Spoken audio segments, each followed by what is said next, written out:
देखिए, उद्देश्य है कि बक्सर के सांसद जो है, वर्तमान सांसद और भारतीय जनता पार्टी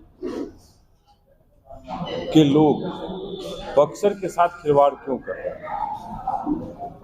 जब पिछली बार लोकसभा चुनाव हो रही थी 2019 की, जब लोकसभा चुनाव हो रही थी, उस समय चुनाव के पहले बहुत सारा एम्बुलेंस बक्सर में मिला है कि बक्सर को दिया गया एम्बुलेंस। आप लोगों ने भी बहुत इसको बढ़ चढ़ करके दिखाया कि बक्सर को इतना एम्बुलेंस मिल गया, किसी को भी अब किसी संकट से होगा तो अस्पताल तुरंत ले जाया जा सकता है। वो एम्बुलेंस क्या 5 साल बक्सर में दिखे? चुनाव के बाद वो एम्बुलेंस बक्सर से कहाँ गया? जमीन के अंदर चला गया, या आसमान निकल गया, या भगवान राम के पास अश्विनी चौबे जी ने कहाँ भेजा गया उस? और दूसरा मैं कहने जा रहा हूँ, वो एम्बुलेंस भी कहाँ गया, ये बक्सर या हमें या बक्सर के लोगों को नहीं पता है कहाँ गया। जिस तरह से 5 साल में बक्सर में अश्विनी चौबे जी एक भी काम नहीं किए। हमने पिछली दफा कहा था कि 5 कामों को अपना बता दें कि बक्सर में 5 काम वो क्या किए। 10 साल से सांसद रहे, बक्सर के लोगों के लिए उन्होंने क्या 5 काम किया है? एक भी काम वो बताने को तैयार नहीं है, एक भी काम मैंने किया। दूसरी बात मैं कहना चाहता हूँ कि उनका SJVN एक NGO है, उससे क्या रिश्ता है? SJVN एक यहाँ जो NGO है बक्सर में, जो काफी सारा कार्य कर रही है, उस SJVN से क्या रिश्ता है उनका? इस रिश्ता को जग जाहिर करने। देखिए, हमने तो कहा ही ना कि चुनाव के पहले एम्बुलेंस भी आया था, एम्बुलेंस भी चला गया। तरह तरह के मांग आएंगे, तरह तरह का ये आएगा कि हम ये कर देंगे, वो कर देंगे, लेकिन बक्सर को केवल ये ठगे। चुनाव का समय वोट लेते हैं, बहुत अच्छे अच्छे वादे करके जाएंगे और ठग करके वापस जाने का काम करेंगे। मिनी काशी बोलने वाले जो लोग हैं, वो केवल बक्सर को बेचने का काम उन्होंने किया है। बक्सर के लिए क्या किया है? अगर काशी ही, बक्सर अपना नाम भूला जाए क्या?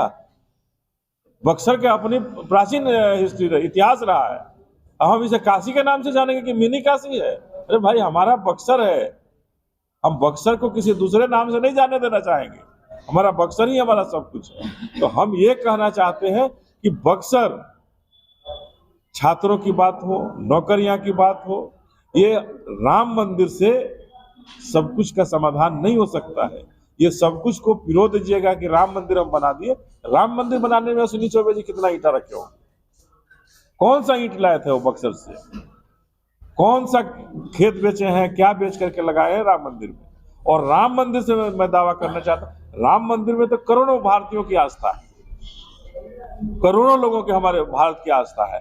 ये इस आस्था के साथ बीजेपी खिलवाड़ कर रही है, बीजेपी के सांसद खिलवाड़ कर रहे हैं। मैं तो कह रहा हूं ना, खुलेआम डंके की चोट पर उनसे पूछना चाहता हूं, आपके माध्यम से पूछना चाहता हूं कि क्या मामला है SJVN में, क्या उनकी हिस्सेदारी है, वो जगजाहिर करे। और बक्सर के कितने लोगों को, बक्सर के किसानों को उन्होंने SJVN के माध्यम से ठगने का काम किया।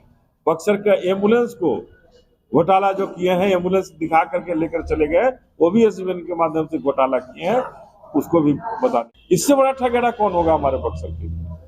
जो वीर कुंवर सिंह यूनिवर्सिटी के नाम पर ठगे हमारे युवाओं, इटाढ़ी गुमटी पर, चौसा गुमटी पर, डुमराव रेलवे गुमटी बनाने का, ये तीनों गुमटी बनाने के लिए उन्होंने आश्वासन दिया पिछले चुनाव में। आज तक उन तीनों गुमटियों पर काम नहीं हो पाया। तो इनसे बड़ा ठगेड़ा बक्सर को लूटने वाला कोई नहीं हो सकता है। इन्होंने बक्सर को केवल लूटा है, और कभी भी न वीर कुंवर सिंह यूनिवर्सिटी से मान्यता, हम तो कह रहे हैं इन्हें तो बक्सर में एक यूनिवर्सिटी बनाने की जरूरत होनी चाहिए, बक्सर को एक यूनिवर्सिटी बनाने की होनी चाहिए थी। अगर इतने राम के भक्त हैं, श्री राम के नाम से एक यूनिवर्सिटी बना दिए होते, श्री राम के नाम से एक मेडिकल कॉलेज बक्सर में बना दिए होते, तब हम मानते कि आप राम भक्त है ना। आप अपने संसदीय क्षेत्र में एक ईंटा नहीं रखते हैं, और दूसरे जगह जहां काम हो रहा है वहां कहते हैं कि मैंने ये कर दिया। वो आपकी काम में कैसे गिनती होती? आप अपने बक्सर लोकसभा में अगर कोई काम कराए हो, उसकी जिक्र करें और उसके बारे में बताएं कि आपने बक्सर में राम के प्यारे हैं आप, तो क्यों नहीं श्री राम के नाम पर एक यूनिवर्सिटी बना लिए? बक्सर में राम के नाम पर क्यों नहीं एक मेडिकल कॉलेज बना लिए? देखिए, अगर भलाई की काम करती तो हम लोगों को क्यों आने की पड़ती। आज बक्सर से सांसद बने हैं अश्विनी चौबे जी और उनके लोग, मैं दावे के साथ कह सकता हूँ कि मैं जितना 5 साल में बक्सर के गांव में गया हूँ, बता दें गाँव की चौहद्दी कहाँ है। आज तक जीतने के बाद भी गाँव अभी भी गाँव के अंदर नहीं गए हूँ। अब चुनाव आया है, अब आना शुरू किया। बक्सर नहीं आते थे, आपको भी पता होगा कि 5 साल में कितना बार बक्सर आए। तो जो व्यक्ति जीत कर गया बक्सर नहीं आया, चुनाव आया बक्सर आ गए। तो चुनाव आया है तो वो बक्सर आए हैं, हम तो बक्सर के हैं, हमारा जन्म बक्सर में है, हम बक्सर के हैं। और अगर हम व्यवसाय करते हैं तो क्या व्यवसाय करना भारत में अपराध है क्या। हम तो व्यवसाय करते हैं, आज भी मैं व्यवसाय करता हूँ, एक व्यवसायी हूँ, लेकिन व्यवसायिक होने के नाते एक सामाजिक भी हूँ और समाज में नीचे जो दबे कुचले जो लोग हैं उनके लिए कार्य करता रहा हूँ और कार्य करता रहूँगा। क्या 2024 के चुनाव में बसपा जो है मजबूती के साथ बक्सर में खड़ी हो पाएगी? 2024 के चुनाव में बक्सर में नहीं, पूरे बिहार में, पूरे भारत में बहन मायावती जी के नेतृत्व में बहुजन समाज पार्टी चुनाव लड़ेगी और लड़ करके अपना झंडा बुलंद करेगी। किस एजेंडे पर चुनाव लड़ेंगे इस बार? देखिए, हमारा एजेंडा साफ है कि हम बाबा साहब का जो संविधान है उस संविधान को देश में अक्षरशः लागू करना चाहते हैं। तो क्या मोदी गारंटी योजना फेल रहेगा इस बार? देखिए, मोदी की कौन सी गारंटी की बात कर रहे हैं। मोदी की कौन सी गारंटी? क्या 80 करोड़ को अनाज जो खिला रहे हैं उस गारंटी की बात कर रहे हैं? हम ऐसी अर्थव्यवस्था की बात कर रहे हैं जिसे कुछ देने की जरूरत नहीं पड़े, खुद से कुछ स्वचालित हमारी योजनाएं होंगी जिससे लोग खुशहाल होंगे।